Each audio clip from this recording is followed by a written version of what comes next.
నమో వెంకటేశాయ. శ్రీమహాగణాధిపతయే నమః.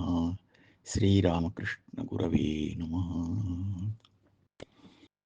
గురుర్గురుతమో ధామ సత్యః సత్యపరాక్రమః నిమిషో నిమిషస్రగ్వీ వాచస్పతిరుదారధీః. శ్రీ విష్ణు సహస్రం 23వ శ్లోకంతో నామస్మరణ చేసుకుని భీష్మ ఉపదేశం విందాం.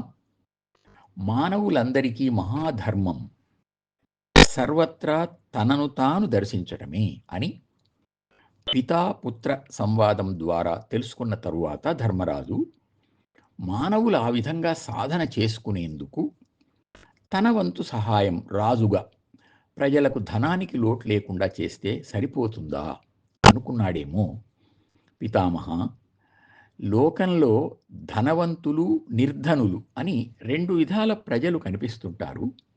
వీరిలో సుఖవంతుడు ఎవరు అని అడిగాడు. భీష్ముడు చెప్పనారంభించాడు. ఒకప్పుడు శమ్యాకుడు అనే శాంతి పరాయణుడు సంసారం వదులుకొని అన్నవస్త్రాలకు కూడా నోచుకోక నా దగ్గరికి వచ్చి గోష్ఠీ ప్రసంగంలో చెప్పిన మాటలు నీకు వివరిస్తాను, అవి నీ ప్రశ్నకు సమాధానాలవుతాయి అని ఇలా చెప్పాడు. ధనం ఉండడం లేకపోవడం అనే రెండింటిని త్రాసులో ఇటు అటు వేసి తూచితే ధనం లేకపోవడమే ఉత్తమం అని ఆ వైపు మొగ్గు చూపింది. ఆ గుణదోషాల తీరు ఇలా ఉంటుంది. ధనం ఉన్నవాడు ఎప్పుడూ మృత్యుముఖంలో ఉన్నట్లు భయపడుతూ ఉంటాడు. అగ్ని ప్రమాదం, దొంగల బెడద ఇలా. ఇక కోపము, లోభము వెంటాడుతూ ఎప్పుడూ మనస్సును ప్రశాంతంగా ఉండనివ్వవు.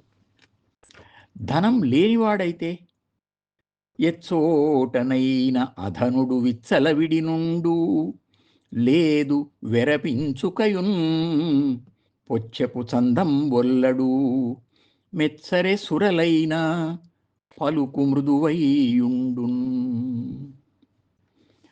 నిర్ధనుడు ఎక్కడైనా ఉంటాడు, భయం ఉండదు, కపట మార్గం వద్దనుకుంటాడు, మాట మృదువుగా ఉంటుంది. అట్టివాణ్ణి దేవతలైనా మెచ్చుకుంటారు కదా. ధనాదులన్నీ కాలగతిలో ముందు వెనుకలు కాక తప్పదు. ఈ లోకరీతిని చూచి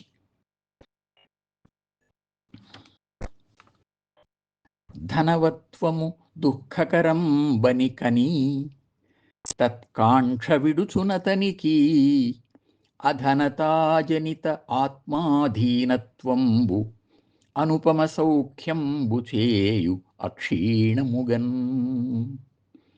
నిర్ధనునికి ఆత్మ స్వాధీనంలో ఉంటుంది.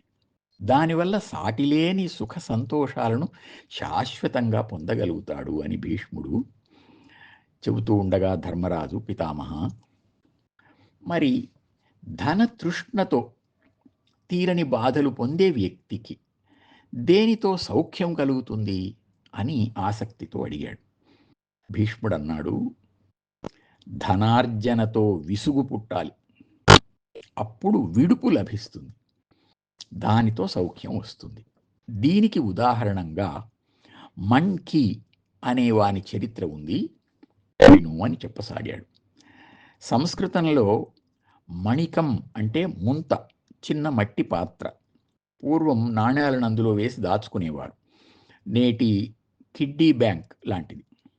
మణికం కలవాడు మణికి. అదే వ్యవహారంలో మంకి అయి ఉండవచ్చు.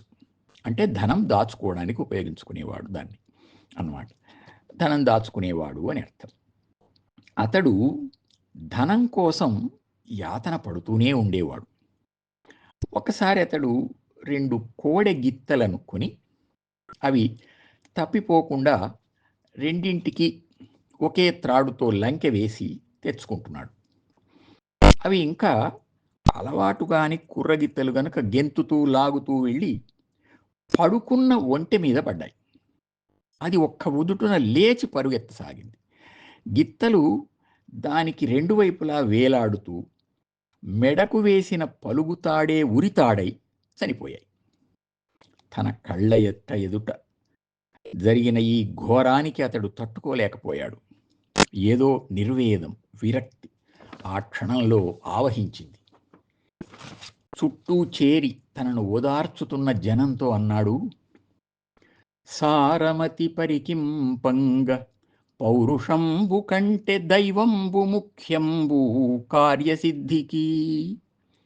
ఎచటనేనియు పౌరుషమెసకమెసగెనేని అది దైవదత్తంబా ఇంత నిజము అన్నాడు.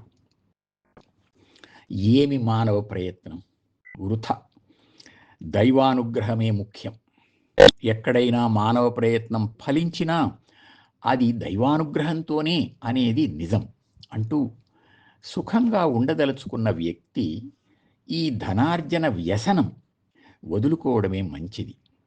ఇంతకు దీనికి అసలు కారణం ఒకటి అర్థమవుతోంది. విపరీతమైన కోరికల పరంపర, అంటే కామం, సంకల్పం అన్నమాట. కనుక సంకల్పాన్నే వదిలేస్తే ఇక ఏ బాధ ఉండదు అని ఆలోచిస్తున్నాడు. ధనం కోరిన వెంటనే సుఖం రాదు. సంపాదించడానికి ఎంతో కష్టపడాలి, వచ్చిన దాన్ని రక్షించడానికి కష్టపడాలి. ఈ యాతనంతా కోరికలు తీర్చుకోవడం కోసమే కదా. కనుక కామమే మూల కారణం అని గ్రహించి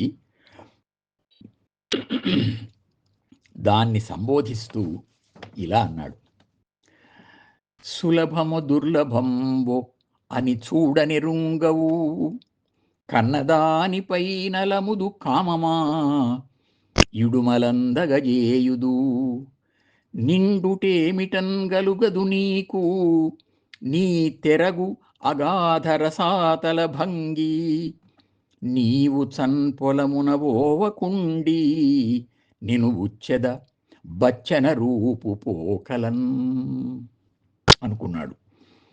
ఓ కామమా, నీ చూపే నీది గాని నీ కన్ను పడిన వస్తువు లభించడం సులభమా కష్టమా అని నీవు పట్టించుకోవు. అమాంతంగా దాన్ని ఆక్రమించుకొని స్వాధీనపరచుకోవాలని చూస్తావు. ఈ విధంగా మానవుణ్ణి కష్టాల పాలు చేస్తావు. కోరికల మీద కోరికలు. నీ కడుపు అగాధమైన రసాతలం, ఎన్ని తీర్చినా నీ కడుపు నిండదు. కనుక నీ దారిలోకి నేను రాను, నా దారిలోకే నిన్ను తెచ్చుకొని నీ రంగు రూపు లేకుండా పూర్తిగా అదృశ్యం చేస్తాను అని అనుకున్నాడు. బ్రహ్మపురమున నుండెద రాజువోలే అని నిశ్చయించుకున్నాడు. ఇలా నిర్వేదం నుండి పుట్టిన వైరాగ్యంతో కోరికలన్నీ వదలి అతడు దేవతలతో సమానుడై సుఖించాడు అని చెప్పి భీష్ముడు, నాయనా ధర్మనందన, ధనతృష్ణ కలిగిన వానికి ఉపశాంతి సౌఖ్యం, దానికి మూలమైన కామాన్ని, కోరికల పరంపరను తగ్గించుకుంటూ క్రమంగా కామాన్ని పూర్తిగా నిర్మూలిస్తేనే సుఖం సాధ్యమవుతుంది అని ఉపదేశించాడు. ఓం నమో వెంకటేశాయ.